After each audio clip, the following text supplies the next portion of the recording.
నమస్కారం NS news కి స్వాగతం నా పేరు ఉషా ముందుగా ముఖ్యాంశాలు సీఎం రేవంత్ రెడ్డి క్షమాపణ చెప్పాలని అసెంబ్లీలో సీఎం ఛాంబర్ ముందు బైఠాయించిన బీఆర్ఎస్ ఎమ్మెల్యేలు బయటకు తీసుకొచ్చిన మార్షల్స్ బయట నిరసనకు దిగిన బీఆర్ఎస్ ఎమ్మెల్యేలను అరెస్ట్ చేసిన పోలీసులు నశించాలి ముఖ్యమంత్రి మండి వైఖరి నశించాలి ముఖ్యమంత్రి మండి వైఖరి నశించాలి ముఖ్యమంత్రి మండి వైఖరి నశించాలి ముఖ్యమంత్రి మండి వైఖరి నశించాలి we want justice we want justice down down down down down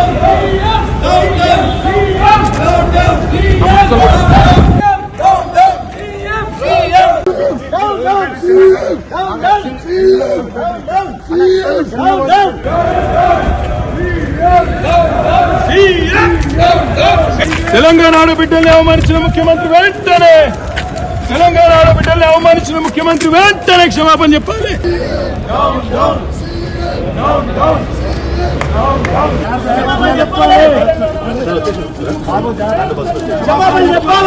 CM CM CM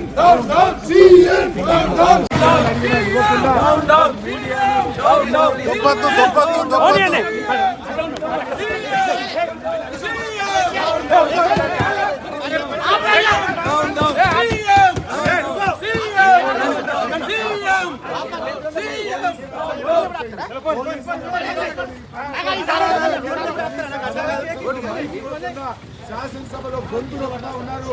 ఒక మహిళకు అన్యాయం జరిగితే మాట్లాడలేదు. ఎన్నిసార్లు స్పీకర్ గారిని కోరినా మైక్ లేకుండా ఆయన ప్రజాస్వామ్యాన్ని గొంతు వస్తూ ఉన్నారు. తెలంగాణ శాసనసభలో ప్రజాస్వామ్యం తెలంగాణ ఉద్యమంలో లేనప్పుడు కూడా ఆంక్షలు లేవు.